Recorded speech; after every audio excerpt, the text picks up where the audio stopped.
it 1,000, keep it 1,000, keep it a stack, keep it a stack. We kill 1,000, kill 1,000. It's deeper than rap, it's deeper than rap. It's the Keep It 1,000 podcast. It do not stop. It's the Keep It 1,000 podcast. It do not stop with me. This is the Keep It 1,000 podcast. Keep it 1,000. I'm your host, KL100. And as you can see, it do not stop. It do not stop with me. And I got a special guest in the building, man. Videographer, director. You probably saw him with some of the top artists in hip hop. Appreciate that. Talent scout, well connected. If you want to take your career to the next level, get at it. I'm talking about Hollywood Pompeii in the building, man. What up? Appreciate it. What up, man? This is where Hollywood Pompeii, aka Pizzle for Shizzle. My niggas, you already know how I sizzle when I drizzle. You dig? Right now I'm in the building, man. Yeah. That's how that go, man. Glad to have you on the show, bro. Appreciate it, man. Appreciate it. We're gonna get right into it though. Yeah. So, New York native. Yeah. What part of New York you from? Brooklyn, Coney Island. Coney Island, Brooklyn, BK. Yeah. BK, yeah. That's the home of Stephon Marbury, home of the movie The Warriors, home of D Chambers, very well-known rapper out of New York. So yeah. Stephon Marbury, you know what I mean? Lincoln High School, that's where I went to school. I got kicked out of Lincoln and Dewey, but yeah, I rep Lincoln, real splitters, yeah. So how was it growing up in Brooklyn then, man? I was a kid in the 90s. I was born in 1985, so I was a kid in the 90s. And it was a different era, man. It was, you ain't realize you was poor in the 90s, you know what I mean? It was fun. So we definitely grew up, you know, we didn't have the most, but we ain't feel like that in the 90s. You needed was a football, man, outside. That's all you needed. Just be outside. Be outside, you know? So right. It was different. Definitely had a lot of fun. It was a different era, man. You know what I mean? And I feel like that's what cultivated me to be so unique in this genre or this entertainment industry that I'm in. Right. So you eventually moved to New Orleans. How old was you when you moved to New Orleans? Man, New Orleans was only about like 3-4 years ago. So okay. Yeah, that was a recent move. That was a very, very recent move. I just happened to make the transition in success while I was in New Orleans. So when I kind of blew up and I started to get a lot of momentum, it happened to be at the same time that I aligned myself with the city of New Orleans. And the city of New Orleans happened to embrace a lot of what I was doing. So it kind of looked like I came from New Orleans for a little bit, but right. Or like I lived here for a long time. Or, yeah, that's what I thought. Nah, the city just showed me so much love, man. Like they just really love. Yeah, shout out to the NO, man. Shout out to the NO. Absolutely. All my people in Gretna.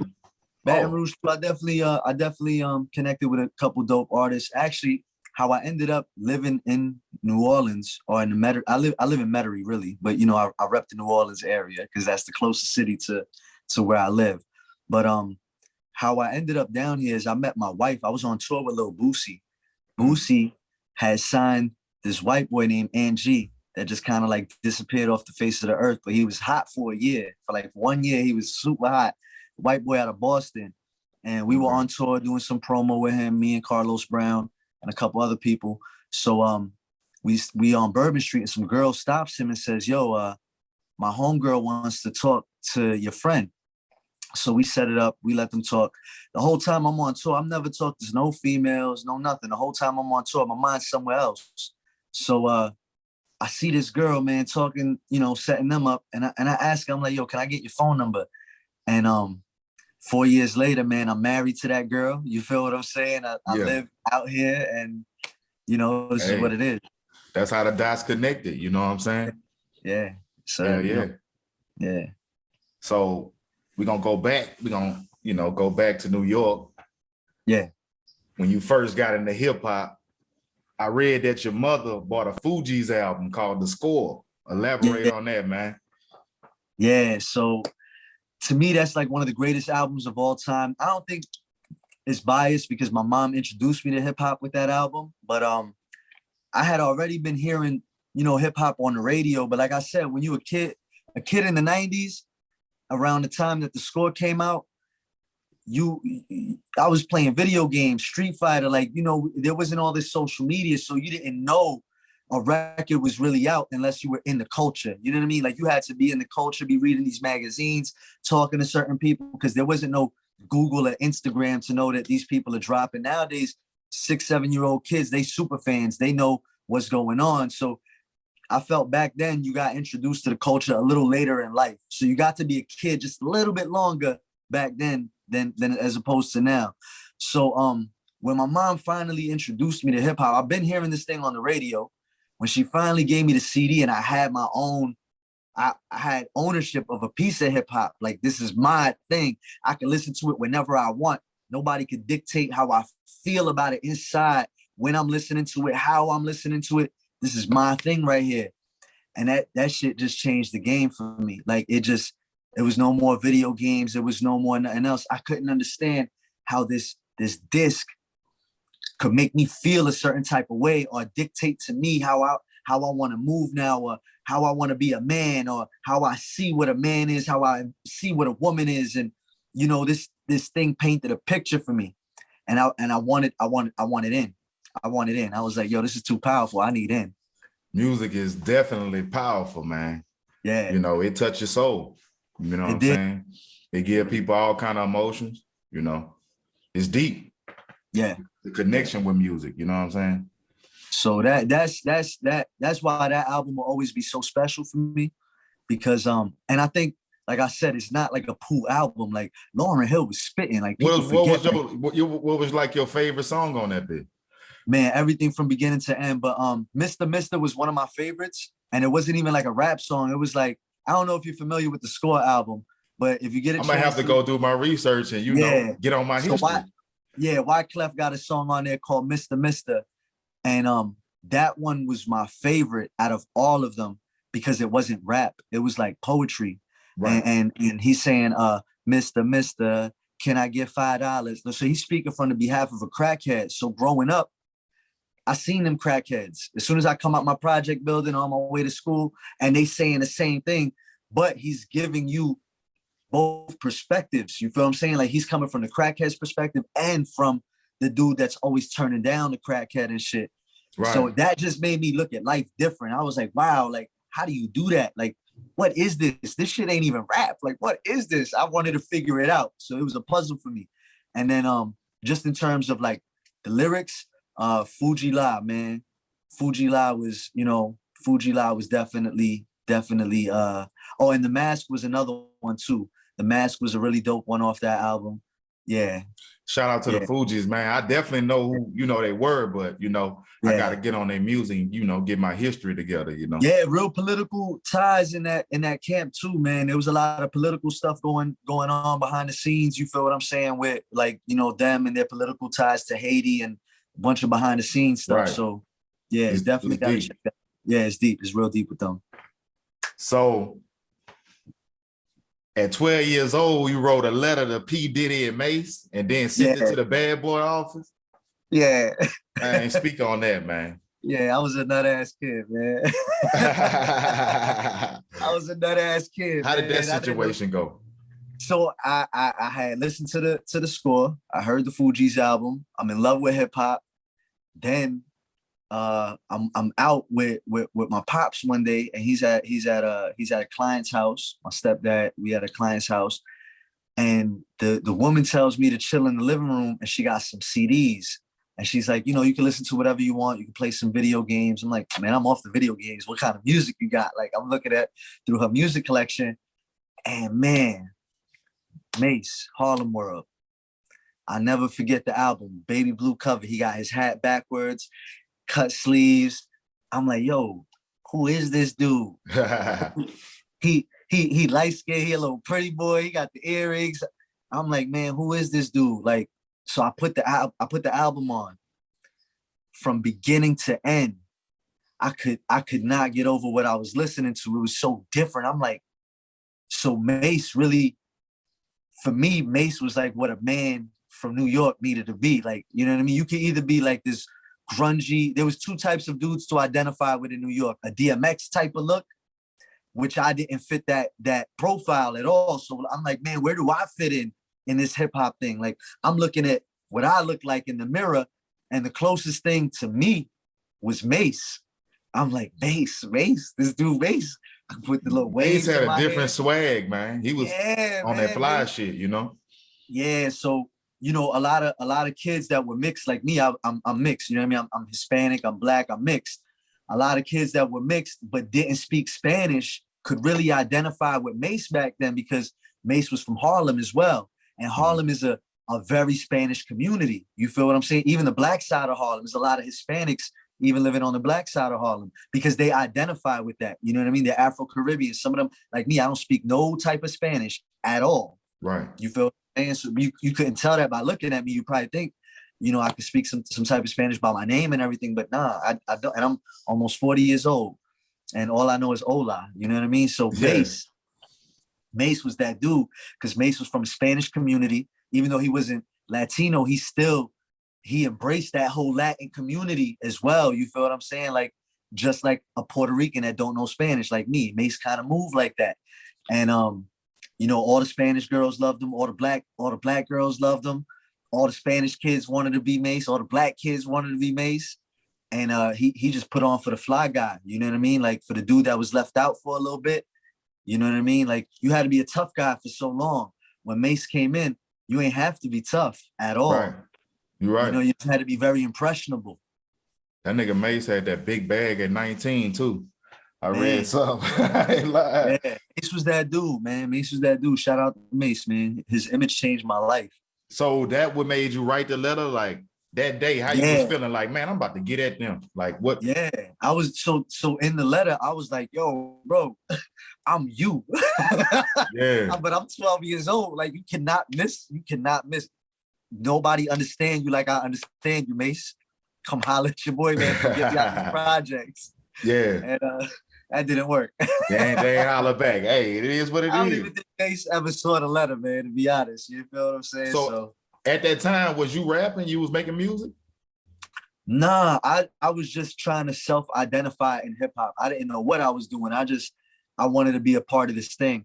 I was writing on walls, though. I was doing graffiti. Okay. I was writing on walls. I was doing a lot of graffiti, doing a lot of knucklehead stuff in the street.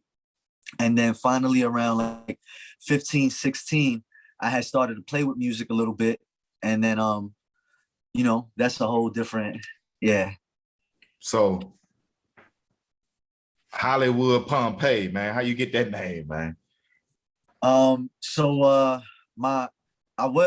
I said, I used to play with music a little bit. So when I played with music, I used to like to go by the name Pompeii, because the story of Pompeii, you know what I mean? Like, the island of Pompeii, volcano, lava, you know, spit fire, all that crazy nonsense, you know what I mean? All that. Yeah. So, but my personality never reflected that.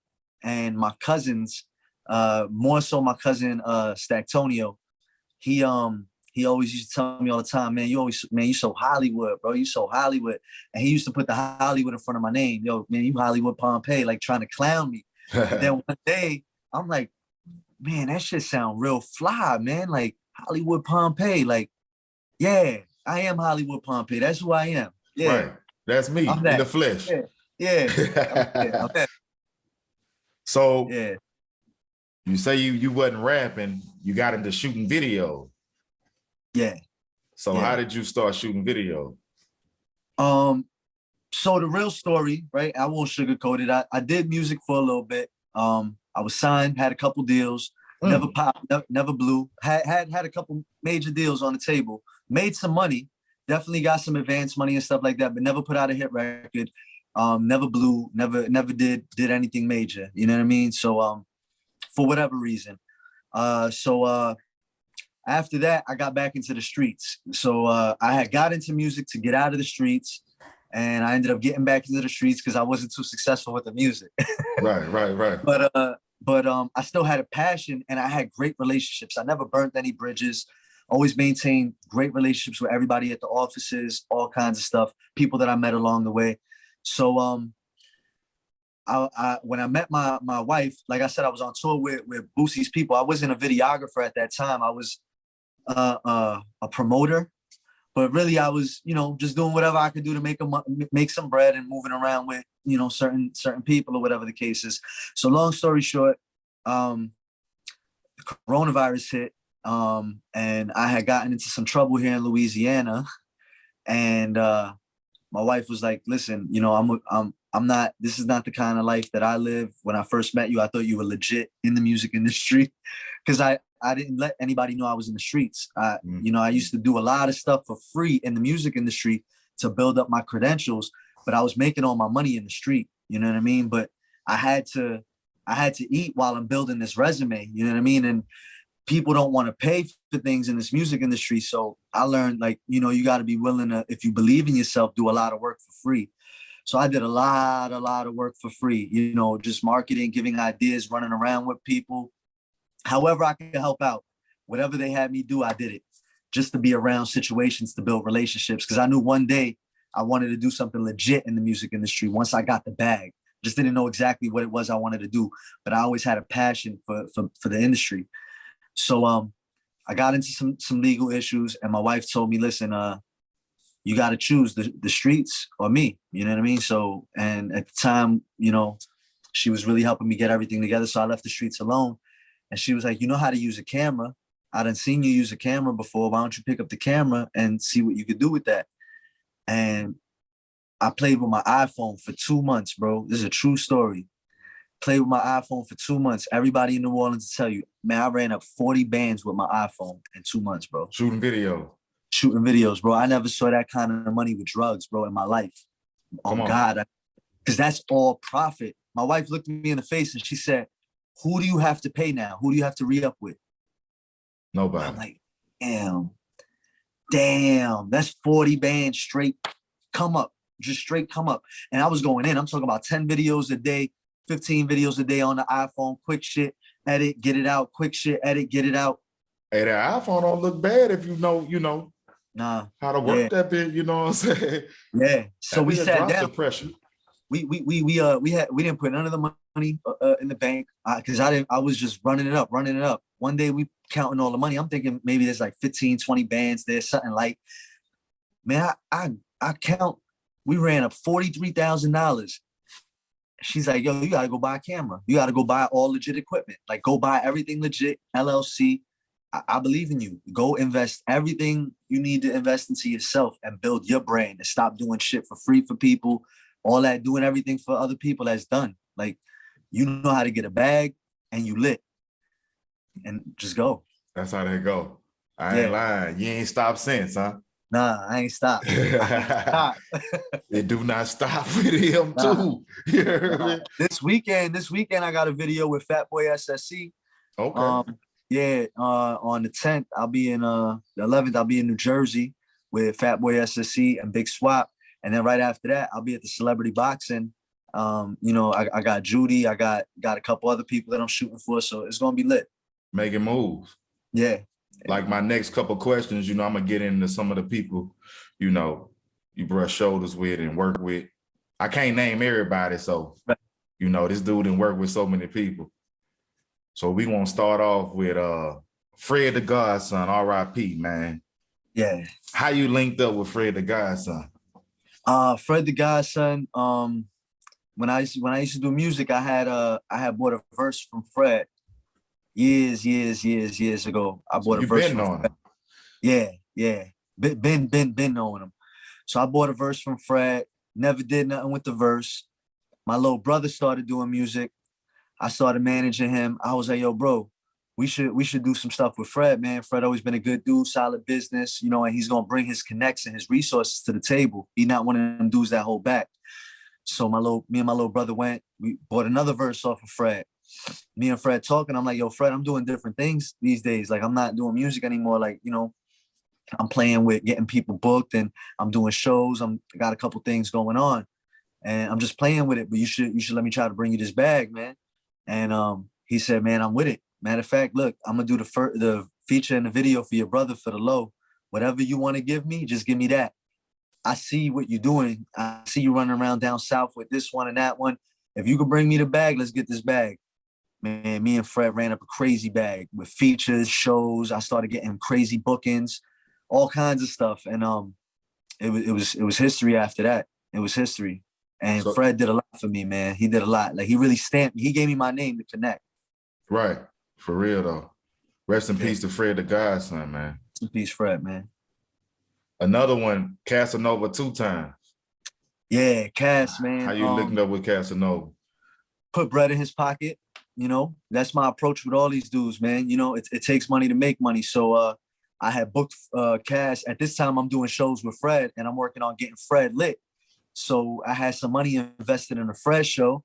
And I told my partner OTH at the time, me and him we were doing a lot of shows in Pennsylvania. Shout out my man OTH. I'm like, yo, bro, I could get Cass for this price. I had been brushed shoulders with Cass backstage a couple times working with Al Bial. He's familiar with me. Me and him know the same people. He gonna give me a good number. I already ran it with him. So my man H is like, all right, bet, I want in. I got half on everything, the venue, Fred, the show, all that, whatever, everything. So me and him went half on the whole show. And that night was a successful night, man. We made $42,000, it was a $47,000 profit that night. Me and OTH made. And Cass was happy. Cass got a crazy bag. We paid him what we paid him. Fred got a wild turnout from that whole situation. We had also put Gillie on that show. Gillie was on that show with us. And then we doubled back and, you know, we did it again with Fred and Jim Jones after that. Damn. Boy. Yeah. Networking for real. Yeah. Have you spoken or you know anything on the situation with Cass in jail? Have you spoken with him since he's been in jail?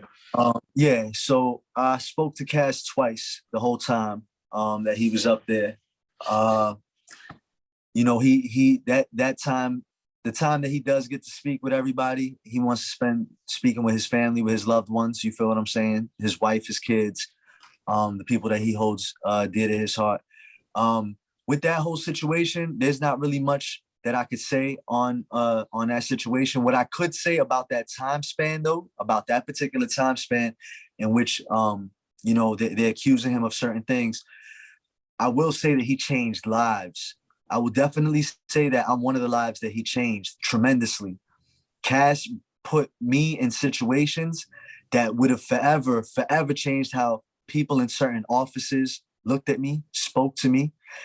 Cass gave me a voice. When I came around certain places, you know, I'm a small dude. I'm not too well known. I'm not fully threaded in the industry yet. I got 1 foot in, 1 foot out.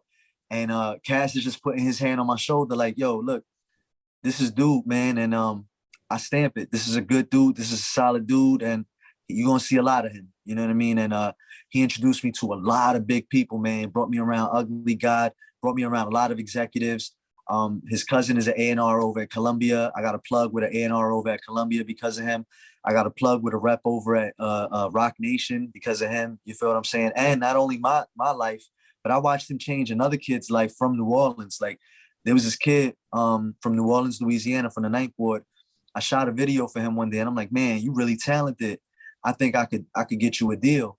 And I remember the one day I'm looking at the kid, and I'm telling his brother, I'm like, yo, I think Casanova is gonna love this kid. So I tell the kid, I'm like, yo, man, come with me to New York, man. Let me bring you to Casanova real quick. And I got an investor to put up the money for the kid to do a feature with Casanova, so that way the kid didn't have to come out his pocket. The kid was so fired that the investor was like, yeah, I'll put up whatever Cass want for the feature. So because Cass was my homie at the time, or you know, he messed with me through business, and we always did good business. He said, yo, look, I'm not going to charge you what I charge everybody else. Give me this number. And it was dirt low. He said, give me this number and I'm going to look out for the kid. You feel what I'm saying? And that's really just going to pay for my flight and everything to be able to take me and my team out to New Orleans. So it's not even really like you're paying me. Like, you're just making sure that we taken care of so I don't got to come out of pocket. So I said, man, that's fair enough. Like, it's a deal. So I bring the kid up there. The kid starts freestyling on the spot. And Cass is like, yo, who he with? He got paperwork, this, that. I'm like, nah. Cass like, yo, come to my office real quick. The kid is in the room. Cass gives me a contract. He said, yo, look, I want to sign this kid right now. And whatever I sign him for, whatever I get, I'm giving you half of everything I make So whatever my PC is on this kid, you getting half of that. And I still got the contract. My hand of God, yo, Cash, a real dude, realest in the game. Big shout out to Cash for that. Yeah, dudes don't do that. Dudes don't do that type of shit, bro. Dudes don't do that type of shit at all, bro. That was some real shit. Yeah, this shit make me want to cry, bro. Real talk, because like, man, he really gave me my shot in this shit, business wise on paper. You know what I mean? Like, dudes will try to backdoor you, maybe throw you a little 10 bands, 15 bands here. Thanks for bringing me this kid, whatever the case is. Nah, he said, yo, you getting half of everything. And not only half of everything, I'm going to promote him out my pocket, which he did. I watched Cash promote this kid out his pocket. And Cash said, yo, you, the kid, and his whole crew, y'all got access to every single thing that I got going on in the country, out the country, wherever I'm at, y'all pull up. Salute. It's good. Salute to Casanova 2 times, man. He kept it solid with you. So real. Solid. So solid. Realest in the game. God damn. Yeah. So it was sad when that situation happened, man, because like I said, he really, really, really changed my life. And I didn't get to pay him back. Like, he changed my life, and then right away they took him. It's like he gave me all these blessings, and then bang, they just snatched them right after he blessed me. You feel what I'm saying? So I still got to reap the benefits of those blessings, but I ain't never get to, Right. So thank you, Cash, for real. For real though. Yeah. So what's it like being around Gillie Da Kid, man? Gillie crazy motherfucker. Yeah. You a struggling artist, nigga. Struggling. Huh? You dead pop like a stolen car. Dead pop. Huh? Get with Hollywood, man. Step your fucking game up, man. Word. You hear me? Stop hustling backwards. Stop. You niggas is selling pussy in a gay bar. Right. You heard it from the king of Philly, man. Gillie. I don't know, but what I see, you know what I'm saying? Yeah. Gillie, a solid dude, man. Another dude, just like Cash, man. Real solid dude. He funny, super funny. When you get to break that barrier with Gil, he a funny dude, man. So I was doing these shows, and Gil was like, man, I like y'all style. I like how y'all move, man. Any other shows? Because we used to pay Gil to come out and host these shows. So like the show with Casanova and Fred and Jim, we gave Gil a bag to come to all these shows. Then I found out that Gillie's son started doing music. So some of Gillie's son's first features, Cheese, his son Cheese, he got a group, Mac and Cheese, but his son Cheese, some of the first features, I got Cheese the bookings, you know what I mean? Like I got Cheese booked, got him the bag for the videos. So everybody knew me for bringing them the bag. Like I always been good for bringing the bag. And in this business, that's important. You know what I mean? Like when you got somebody who really knows how to bring the bag and knows how to do solid business, people honor that, people respect that. And I don't have a bad face. You know what I mean? Like all I've ever done was bring people money. That's how they go. Yeah. So you mentioned being on tour with Boosie, man. What was that like? Man, that was different. It was fun. It was different. During the time, Boosie had a couple dates on the Luca Brasi 3 tour, and he had a couple of his artists on that tour. So he wasn't always there. He was in and out. But for like the major events, he was definitely there. It's just different, man. There's some videos on YouTube that y'all could check out with me, with Boosie. First time Boosie was ever in Boston. We brought him out to Boston. We walked him around that whole situation, set up that whole situation for him or whatever the case is. So we got that out. It's just a wild dude, man. It's a wild dude. That's all I can say. It's a wild dude. Baton Rouge native. Shout out to Boosie. The one thing I will say is he really take care of his family. Like I know a lot of his cousins, and I watched what he does, like the position that he puts his family in, and people don't get to see that. This is all stuff that be like behind the scenes or whatever the case is. But a lot of them dudes, they do his security. You know what I mean? They get to eat off of that. A lot of them dudes, he let them really leverage the brand or run the social media, this, that, whatever the case is. He makes sure that everybody on his family is incorporated somehow, some way, and there's an opportunity for them to eat or survive in this thing. So I respect him for that, definitely. Right. Well, I got a segment in my show, man, where I say it's time to keep it 1,000. I'm giving free promo to anybody, any business. It's free. You can't just leave a beat brief that. description of what you got going on. Comment your Instagram, and I'm gonna shout you out. It don't take but a second to keep it a stack. So today's shout out goes to The Antidote, the hottest blog site for music, sports, fashion, and more. Y'all go follow at The Antidote and check out theantidote.com. That's Definitely how that goes. Yeah, definitely gonna check them out. Now, I seen a couple posts recently. You with Rob 49? He turned up right now, man. Yeah, Rob 49. What was that like being on the set of the video with Lil Baby? That was wild. So I'm gonna tell you how that happened. That was kind of like legendary, to be honest. So I'm chilling with my cousin Stacktonio, the cousin that gave me the name Hollywood. He flew out to New Orleans to just come kick it with me. This dude my cousin is like my guardian angel. I love that dude, man. He just be coming in my life at the right time. So he comes down to visit me and my wife and help me out with some things with my son. So he said, yo, cuz, somebody told you that there's a Lil Baby video shoot. Why you don't go check it out? I said, cuz, what I'm gonna do? There's people that are shooting the video. They probably got that shit barricaded off. I'm not about to go over there and start fussing with a bunch of people and this and I'm not from New Orleans. I don't want to step on nobody's toes, and that's their thing. Let them have that. He's like, yo, cuz, you don't even understand. Like, they really fucking with you. From an outsider looking in, from where I'm at, like, they really like you down there. They really love you. Cuz, like, just go check it out. Show some love. Show some support. You know what I mean? Like, this is the same city that's showing you love. Don't look at it like you coming and step on their toes. Go out there and show some support. So I'm like, yeah, you know what? You're right. I could at least go out there and show some support. I'm not gonna bring no cameras, no nothing. I'm gonna go out there and just show some support. He said, nah, you bugging. You gotta bring your cameras. Still go out. He said, for real, like, what you mean? Yeah. So I said, you know what? I'm gonna listen to you, but I'm gonna leave everything in the trunk. I'm gonna just go out there and support. So now the big director gets on the set, the dude that's running the whole set. This is Gerard Victor. This is the dude that they paid, that they legitimately contracted to come out and to shoot the video. He's the paid director on the set. And he has his team there, his whole team. So there's this one dude, Rich, man. Big shout out to Rich. I appreciate you so much for this, Rich. So I walk over to Rich and I'm like, man, I just want to introduce myself. You know, my name is Hollywood Pompeii, whatever the case is. Because my cousin pushed me. He's like, yo, you here? You might as well get the camera and get some behind the scenes. Ain't no sense in leaving it in the truck, in the car. So now he conned me. He scammed me. He's scamming me the whole time. Scamming me.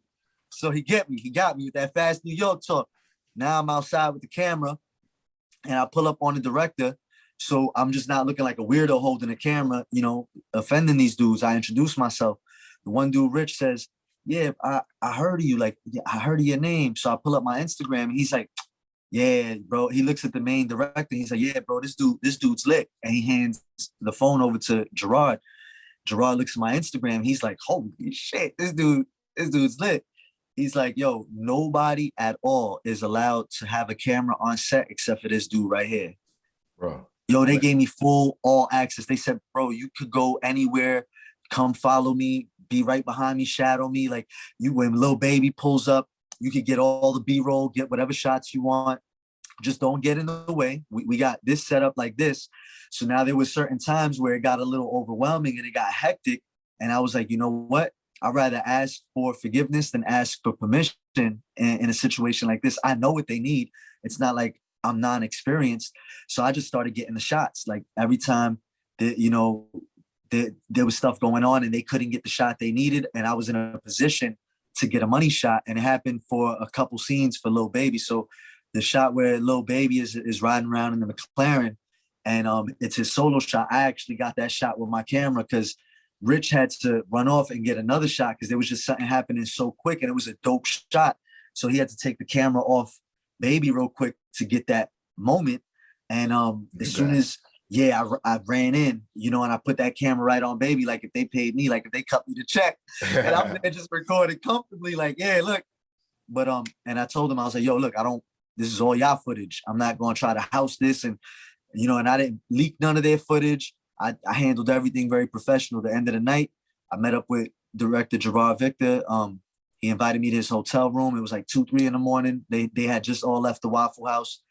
I bring him all the footage. We skimmed through all of it. And he was like, bro, you got some shit. Like, you really got some shit.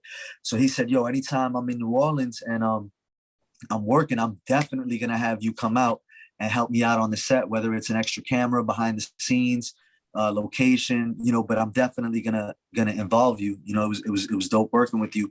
And he taught me a lot. Gerard definitely taught me a lot. He's one of them dudes that he's really well known in the game, super well connected. Like, he shoots for Moneybagg Yo, he shoots for Yo Gotti, he shoots for all these dudes, Rob 49, you know, Kevin Gates, but mad humble, man. Like, you couldn't tell that this dude really every day is with like he's with somebody's favorite rapper every day. And he just gave me the game. And he came back out to do the Rob 49 and Kevin Gates video, and he let me get on set for that. He actually let me scout out the location. So the car wash that they used and the alley scene that they used with the purple truck, my barber, they own that purple truck, and the car wash is my people. You know, I've known for a couple of years since I've been out here uptown. So when he gave me the opportunity to choose the locations, it gave me an opportunity to give back to the community that showed me so much love. I was able to bring them something like, yo, look, Kevin Gates and Rob 49, they shooting the Rob single. We bringing them over here. You feel what I'm saying? So shout out to Gerard Victor for, you know, allowing me to share that experience with other people and present that opportunity. Salute. That's a blessing, man. Blessings on blessings. Yeah. So I saw you make a post with the battle rapper Bill Collector. Yeah. What's your relationship with Bill Collector, man? That's my friend. That's my real life friend. So I met Bill Collector when I was living in Pennsylvania. This is before Bill Collector was verified, before he had his battle with Hitman Holla. So I've always been a fan of Bill Collector. It's funny because everybody that I've ever been a fan of in this industry, I've met them and I've become friends with them. And I'm real big on manifestation in these things. So Bill Collector was one of the people I manifested into my life. So I was always a fan of Bill Collector with the battle rap, his goofiness, his different approach that he takes. One day, somebody calls me and says, yo, you like Bill Collector, don't you? I was like, yeah, that's my dude. This is when he's like 7,000 followers. He's not really big yet, but everybody knew him for having that beef with Hitman. So he was still relevant to the culture, but he wasn't, you know, explosive yet. So they called me over, me and Bill Collector chopping it up. And he's like, yo, what do you do? And I was like, man, I do promo. You know what I mean? It's what I do, man. I do promo marketing. I network, hook people up. So then I started putting Bill Collector on all of these shows and bringing them around all these celebrities. And we started bringing Bill Collector's, you know, equity in the area up by you know, putting him next to Casanova, putting him next to Fred Da Godson, me putting him next to Gillie Da Kid. And then, you know, I started putting Bill Collector next to all these people. Next thing you know, he's getting all these write-ups now. He's getting booked for bigger battles. And, you know, he put in his own legwork as well. I'm not going to sit here and say I did it all for Bill, but I definitely contributed to his cause and what he had going on. And I gave him a really good freaking look, a real good look. So started getting behind him with the music videos and things of that nature. I had somebody that would shoot for him. And then they called him for the battle with Hitman Holla. And this was the biggest battle of, probably still to this date, one of the biggest battles in battle rap history, Bill Collector, Hitman Holla. And you saw who was standing on stage with him. I'm right there with D Chambers, me and D Chambers, two dudes from Coney Island, standing right there, you know, alongside Bill Collector. That's how they go. Yeah, and you know, Hitman Holla, no disrespect to him, he had like, you know, about 20 dudes with him. And it legit was just me, D Chambers, Bill Collector, and one other dude that we had standing in the crowd that nobody knew in case, you know, in case things went down. Right. What did you think of that battle, for real?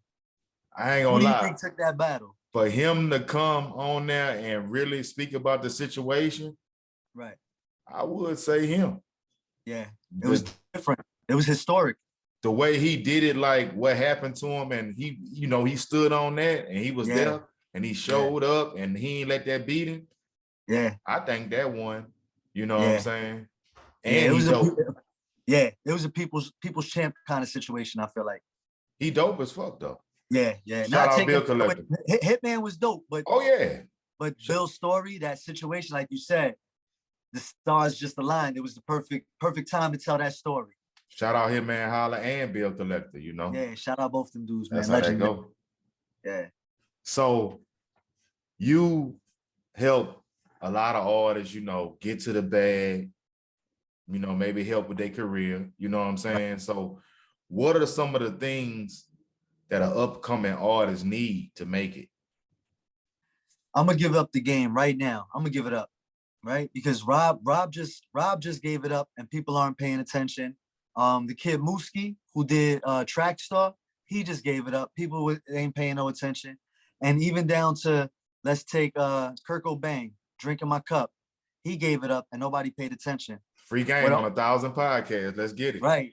So what an artist needs to do is get behind one solid single and don't give up on that single. You can still do music and still put music out there, but you got to get behind one single for about a whole year before you even decide to put a video out. Don't even put the video out. See, everybody does a song and rush to put out the video.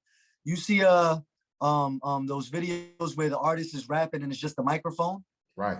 Now, Mooski and even Rob, when they were doing their single, they did a bunch of videos like that before they even did the real video for the song. So you just want to shove this record down everybody's throat on as many major platforms as you can and develop some traction. Now, when it's doing numbers and it's starting to chart, that's when you want to put the bag behind the video, because now people are paying attention. Now they could see it. So once you put the visual behind it, then you really, really hit go.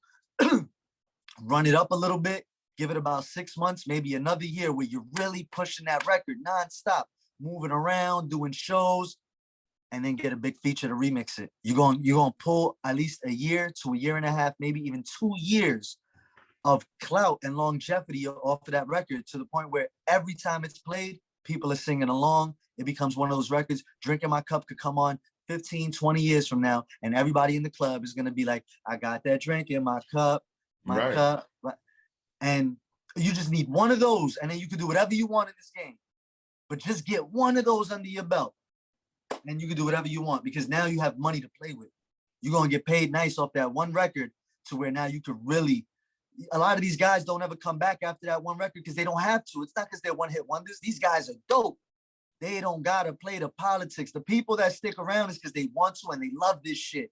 Right. These other guys did it for a bag. They got the bag off the one record. Now they're doing real estate. They own Popeyes franchises. They own car lots. They don't gotta do music no more. So I encourage every up-and-coming artist, stop spending your money frugalously on a bunch of things, especially when a lot of y'all are taking penitentiary chances to get this money, man. Put that behind one record. If you're risking your life and your freedom, do it the right way. Get behind one record, really push that record, and get the most that you can out of it, and let that one record fund the rest of your career. There you have it. Free game from Hollywood Pompeii. You know, it's not a sprint, it's a marathon, man. Yes, sir. Patience. Yes. You know, Yes, you got to push, you got to grind behind this shit. Ain't no shortcut. None. No shortcuts. That's how they go. So with your career going, man, what's next for Hollywood Pompeii, man? What you got coming? Docuseries. I'm in negotiations right now with a bunch of people, a bunch of different networks. We got Hulu on the table. We got BET on the table. Working on a meeting with Netflix. And then I got a couple other people, independent distributors. This is the first time I actually talk about it on an interview. I've never spoken about this before, but I have a hard drive. The hard drive is put away. I got it backed up at least 3 times.